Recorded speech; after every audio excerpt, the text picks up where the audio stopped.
My period was consistent for 4 months until I got pregnant. This is what helped me get my period back. Hi, my name is Openanas Barasa, and I've been sharing my PCOS journey right from diagnosis, symptoms, and now the lifestyle changes. If you haven't subscribed to the channel, please do like and leave a comment down below if you end up enjoying this video. I remember mentioning that in 2023, the doctor gave me advice on what to do, and they put me on medication. The medication that they put me on was one, birth control, Yasmin to be specific. It was a 14-day dosage. And they also put me on metformin, which is a drug that is given to diabetes patients. And she explained that from my results, my insulin levels are very high, and women with PCOS tend to be at the risk of type 2 diabetes.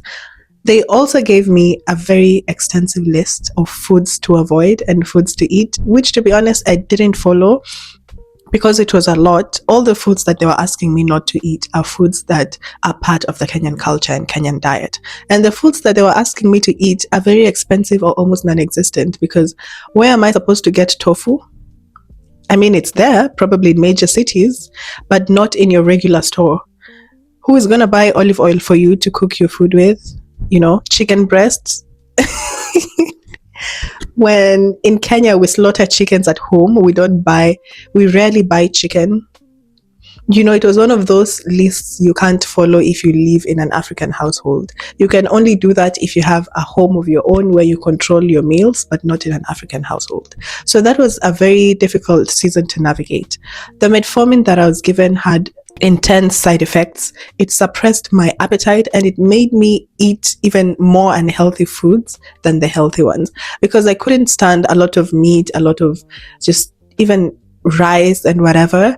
I only wanted bread. I craved bread so much, so much that I had bread almost every day for dinner, because for the first 2 weeks, it was the only meal that I could stomach or eat without wanting to throw up.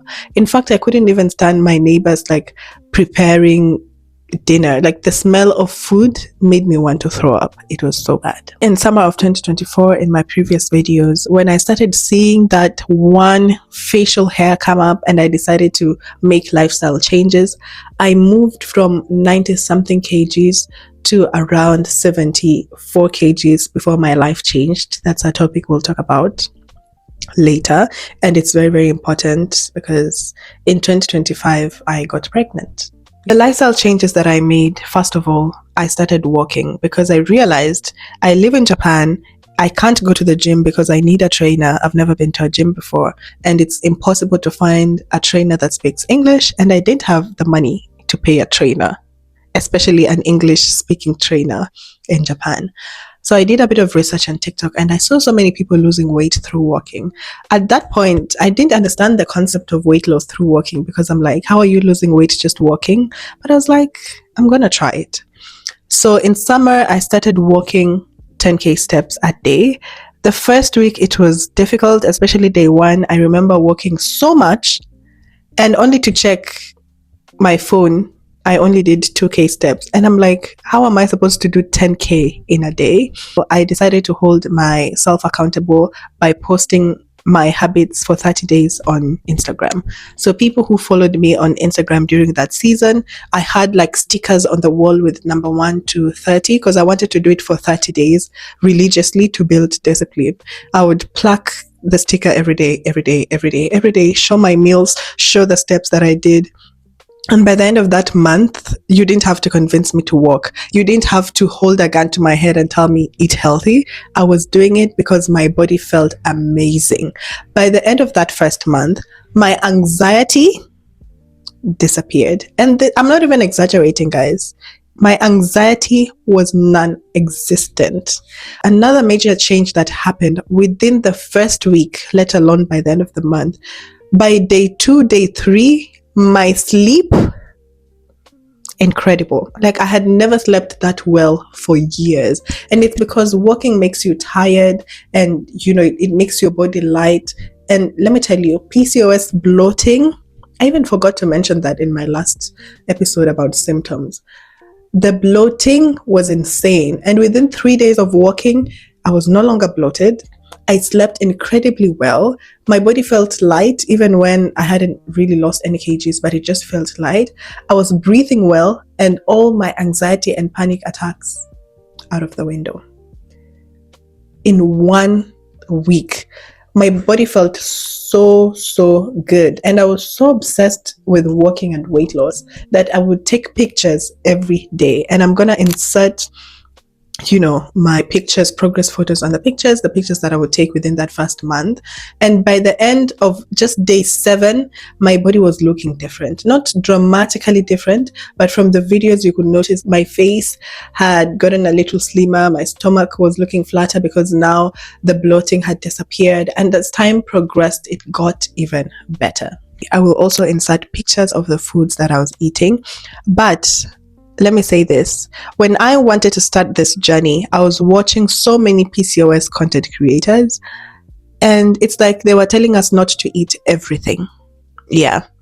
There was like, don't eat this, don't eat that, eggs are bad, chicken is bad, coffee is bad. I was like, no, I can't do this. And I blocked all of them. Any PCOS creator, I blocked all of them because at this point it was getting to my head. So what I did instead was first, I reduced my portion. So portion control, number 1. And then I switched out foods. For example, I used to enjoy a lot of white bread. And white bread in Japan is very thick and heavy. And that's why they usually have like 3 or 5 slices maximum in one packet. So on a normal day, I would eat 2 slices, but ever since I started the eating healthy thing, I switched out white bread for brown bread, and for brown bread, I would eat 1 slice. So in a week, I would eat 3 slices of brown bread and sweet potato. So today bread, tomorrow sweet potato, today bread, tomorrow sweet potato. Another improvement that I made was increase my protein intake. And coming from Kenya, or Africa to be specific, where eggs, let me speak for Kenya and my Kenyan parents, eggs were seen as this food that increases cholesterol. So according to me, they were unhealthy. Yeah. But from my research, eggs were very healthy and I loved eggs. So I started eating boiled eggs every day, 2 boiled eggs every morning. And then I would have 1 full tomato. And then I would also have maybe half an orange or half a banana, just depending. I always had a fruit, a kiwi. I loved kiwis. I loved oranges. No, I stopped bananas. I remember I switched out bananas because I would eat bananas every day. And from my research, bananas contained a lot of sugar. Another major change that I also made was my tea. So I stopped consuming coffee. I stopped all the coffee, cocoa, and I started having green tea and hibiscus tea. It wasn't even tea. I just bought like dried hibiscus leaves. I didn't buy them. When I was coming to Japan, my mom packed some hibiscus leaves because we plant them. They were dried, and I would just boil water, put a few of the hibiscus leaves inside and drink that with my bread or sweet potato in the morning. I made sure I have dinner at exactly 5, before 7, but between 5 and 6, I would have my dinner. Immediately after my dinner, I would go out for my 10K walk. And because it was summer, I didn't have work, I would walk in the morning and in the evening, and I really enjoyed it. And every day I was pushing. So if I did 10K today, tomorrow I want to do 11, 12. And it got to a point I was even doing 20K steps non-stop, and I really loved it. Another major lifestyle change was sleep. I made it a point to sleep at least 8 hours a day. My bedtime was 9:30, my waking up time was 6 a.m. Every single day I would go to bed at 9:30. It lowered my stress, and at that point insomnia wasn't even a word in my vocabulary. Like, what's insomnia? I was sleeping. And because my body got used to that pattern, at 9:30 I fall asleep and wake up at the same time every day for months. When I stuck to these changes over time, I started seeing progress. I lost weight. I had lost a lot of kgs, from 90 something to 74. Yeah.